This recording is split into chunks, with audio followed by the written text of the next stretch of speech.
buddies, you know the rules, and we abide by them. Want to talk a little bit more about Kathleen Kennedy.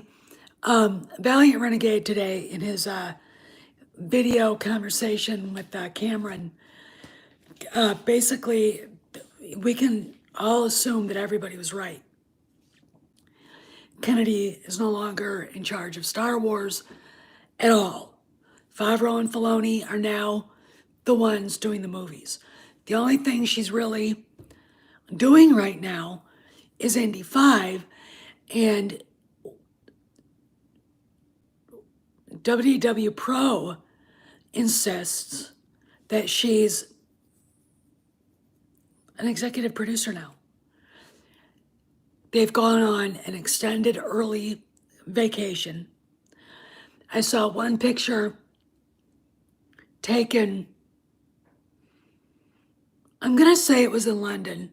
Hey, John, of Harrison Ford with some dude. The dude had a blue check. I thought it was Wyoming, but it's not. The background looks like a hotel or like a whatever. But they're not filming Indy 5 right now. They're on vacation. So, you know, if you're in California, you might want to, and you're around Brentwood, you might want to look around and see if you can see the gray ghost, okay? The gray fox, because he's probably home. If not there, you're in Jackson, look around. Hey, Planet Musk. So, yeah, I mean, I think we've won. The naysayers can do whatever they want. George himself could come back and they'd still be pissed off. It's one of those things where you don't know what they want. Hey, Weaponeer, how are you? You know, you really don't know what they want. Anyway, enough of that. So, no, I didn't. I'm going to have to check it out, Troy. So today I want to talk a little bit about holiday movies, and every day, at least, you know, twice a week, maybe whatever, I will pull one out. We'll talk about it. First one is obviously the thumbnail. It's called Holiday Inn, and it was made in 1942, and it came out, and it is considered a Christmas film, but it really kind of explores all of the holidays when we used to actually, you know, respond and respect and acknowledge President's Day. We didn't call it President's Day then. We acknowledged Abraham Lincoln's birthday. We acknowledged George Washington's. It also, you know, the 4th of July, and one of the greatest dance numbers Fred Astaire ever put on.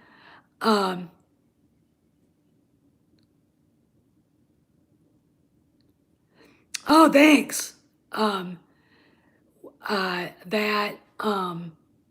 Thank you for that. Fred Astaire, lighting firecrackers or ladyfingers, which are a smaller firecracker, and dancing around them. Excellent. Just beautiful. And some of Bing Crosby's finest moments. That movie was the movie where people were introduced to White Christmas.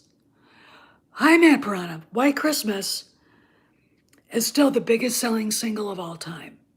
Okay. The movie also starred Marjorie Reynolds as Linda, and Virginia Dale as, I can't remember her name. The character's name, I can't remember it, but both women are pivotal. And if you haven't seen it, I'm going to spoil it because you can't talk about it without spoiling it. It opens up where you see these three kids dancing and singing to somebody. They're playing harmonica. You got the street Santa ringing his bell for donations. We'll assume it's the Salvation Army. Fred Astaire walks up, does it. Oh, I'm back. Great, I'm back. Holy shit. come back, I don't need to do this. Um, anyway, yeah, Troy's right. There's the part where they do Abraham Lincoln's birthday. Uh, Bing Crosby. All right, let me go through. So the guys um, are up in the dressing room, and you got Bing Crosby with Virginia Dale, and she basically says, "Change your tie. The tie's ugly." He goes and changes his tie. His partner comes in, played by Fred Astaire, and you suddenly realize that Fred Astaire is also having an affair with Virginia Dale, who accepted a ring from Bing Crosby. They're going to get married. So you go through this whole dance number, and it's really neat. It's really something neat. And what back then they used at the nightclubs, they used to have floor shows even into the 50s. And I gotta say, I like that. I like the idea of that. It's very elegant. You know, you and your girlfriend or your wife or your fiance be dressed to the nines, furs, you know, overcoats, um, beautiful, elegant, almost ball gowns, night uh, uh, dress, dresses, cocktail dresses that were really just out of this world, and really, it was an elegant time. It's really weird how people didn't have as much money as we do now, but people dress better. I mean, men had a suit or a tuxedo that if they were going to a nightclub, they would get into that, shine their shoes, and look like they belong there. Okay. Women had, uh, dresses that were, red carpet event dresses to go. Okay. That's what this is, and I love it. I love the idea of it. I would like to bring it back, to be honest. Um, anyway, so we get to the end of the number. Their act is over for the night, and Fred Astaire and Virginia Dale drop the "I can't marry you, Jim. I want to continue singing and dancing." Okay. So, and the whole premise was, uh, oh no, it doesn't, Troy. So, the premise of the whole thing of getting married was Bing Crosby was kind of sick of the nightclub life. He was sick of the shows every night, and he wanted to have a farm and just, relax. Well, he soon discovers that getting up at 3:30 to milk the cows every day was not relaxing in any way, shape, or form. So he shows up on, I would say, Christmas Day night and or Christmas Eve night again with peach preserves, and he brings one for their old manager, Lila. That was the other the woman that jilted him, and for his friend Fred Astaire. And what happens is the manager forgot to get orchids for Lila's dressing room, so he goes out to the airport because he's got to leave. Drops by the airport florist, runs into Marjorie Reynolds, who's playing Linda. Linda gets an introduction to Jim, who owns the club, if she takes the orchids to the club that they're playing in the city in Manhattan. So she goes there. She meets Bing Crosby, and it's kind of and this great dance number again with Virginia Dale and Fred Astaire playing. The song's called "You're Easy to Dance With." It's not a song that Fred Astaire is known for, but it's one of my very favorites. I love it. So that happens. Next day, Marjorie Reynolds shows up at the inn because Bing Crosby's idea is we're going to do shows only for the holidays. Okay, for 4th of July, Easter, for Christmas Eve, New Year's, which would be a great time. Oh my God.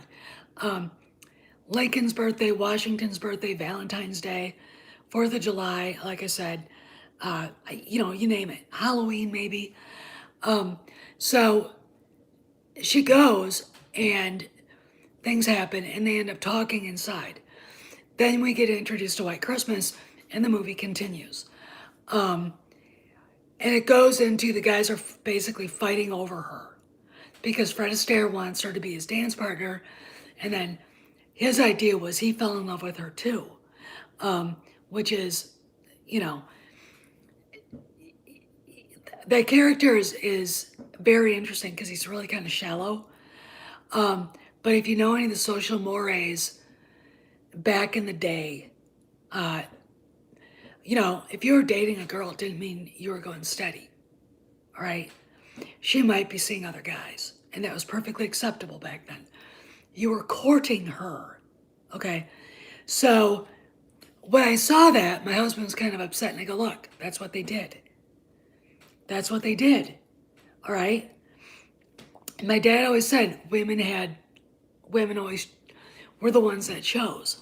Okay. My mom was semi-engaged to this guy who was in the Navy who never wrote her a letter. And she met my dad. She was also kind of, in a way, going around with this Sicilian kid who had ties to the mafia. I'm not kidding. To Al Capone, it was the Chicago outfit. Frank Nitti. She did not really know this at the time until I was like, ew. And that was all. Maybe I'll talk about that someday. I mean, there was a competition for the girls. All right. Sorry, but it's true. And that's the way it should, I think that's the way it should still be. I mean, when I see women chasing and being aggressive, running around chasing guys, it makes me sick. It does. Because you're not attractive. You're not being a lady. All right. I never did that. I mean, Rudy was chasing me. I mean, I'm like, I had broken up with a guy. I was really kind of like in that place where, and he wore me down. All right, but I was seeing other guys too. Don't tell him that until we got serious. Okay. That's just what you do.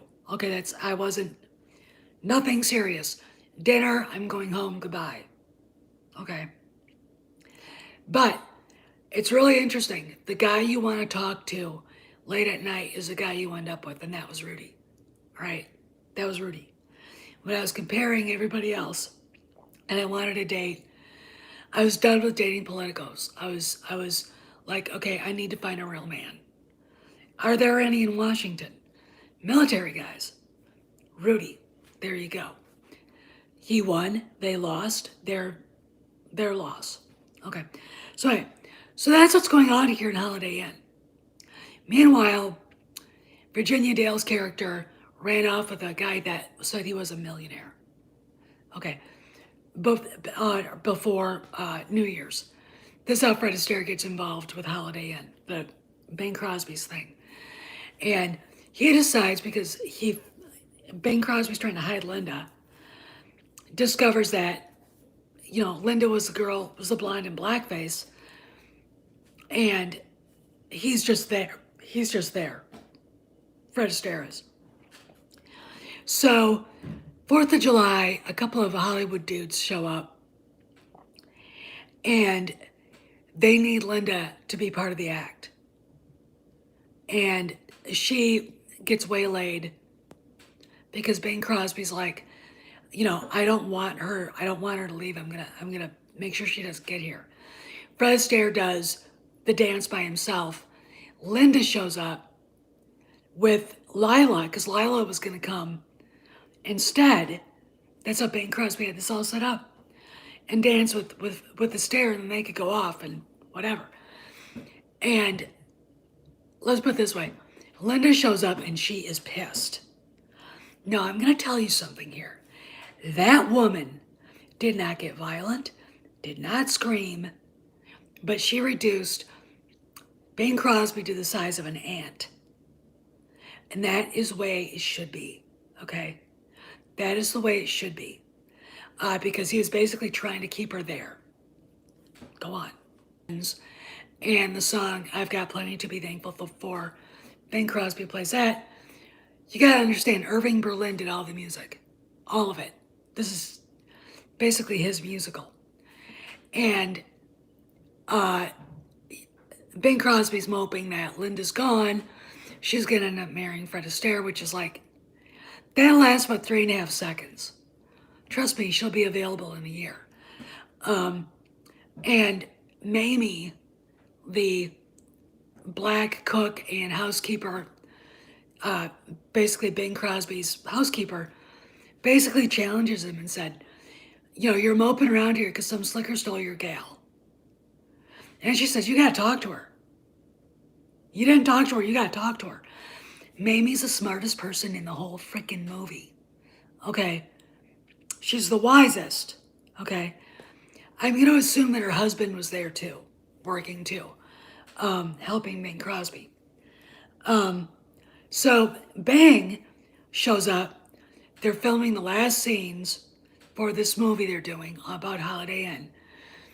And Bang shows up, shenanigans takes place, and Fred Astaire and the guy playing the manager get locked in their closet. Okay, get locked in. Bing Crosby goes down. Marjorie Reynolds as Linda sings White Christmas. Bing Crosby kind of jumps in, and that's the end of the movie. And the end of the movie is, again, in the beginning of the movie, you have Bing Crosby and Marjorie Reynolds singing Holiday Inn. Happy holidays, happy holidays. They sing it again. Let's start the new year right, 12 o'clock. And they sing the song, part of it, that they sang in the first act that you see them when they're partners in the first part of the movie. It is a beautiful movie. It is a fun movie to watch. If you like just whatever, and it's classy, it's elegant, it introduced the world to the biggest selling single of all time. And it shows the star power of Bing Crosby. All right, let me tell you a little bit about Bing Crosby. His son Gary, after he died, wrote that horrible book about him.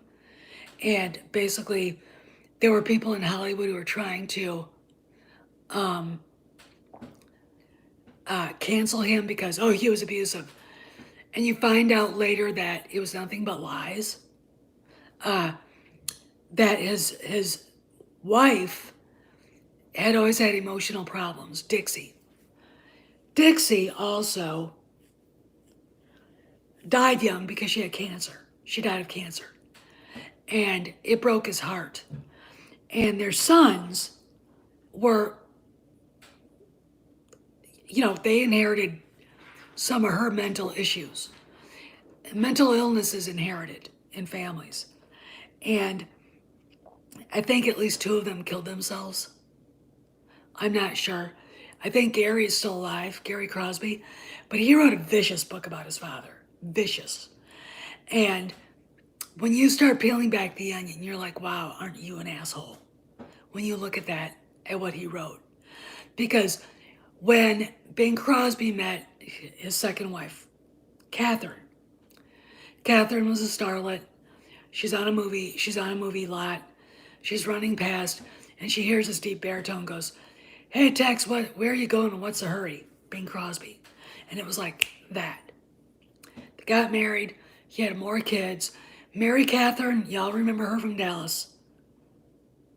She played the girl that shot JR. Come here, buddy. Come here. Come here. And that's what happened. It is a wonder. So that's, Bing Crosby was actually a pretty cool guy. And back in the day, back in the 40s and 50s, he was the king of Hollywood. It wasn't necessarily John Wayne. It wasn't necessarily Humphrey Bogart. It was Bing Crosby. I mean, he was, when they made The Country Wife, Grace Kelly wanted that part so bad. And Crosby had to relent, because he was in the movie too, to let her try out for the role, and she got it. But it was up to him. That's Grace Kelly, and he's still like, I don't know if she's right about it. Right for the job. Anyway, this is a short one. I gotta take the dog for a walk, and then I'm gonna come back and make some cookies. So hopefully we won't run into anybody. And maybe I'll go live tonight. I'm not sure, talk more about Star Wars, or maybe I'll talk about Christmas Vacation or something like that. Or maybe I'll talk about both. But anyway, I could talk about Holiday Inn and what that movie really meant to me for a long time. That the music is classic, the acting is superb. Even Virginia Dale, whose name is not well known, Marjorie Reynolds, who ended up going to TV, they're icons in this movie. These women are icons. But it's Fred Astaire and Bing Crosby who they own the screen. They were true movie stars who could also act. So, anyway, yeah, buddy, okay, NYC. Anyway, so I gotta go. I'm gonna go take Kay's board up to the farm and then take the idiot for a walk. So I'll talk to y'all later. Be well, be good. Maybe I'll be back later on live tonight. See you around the galaxy.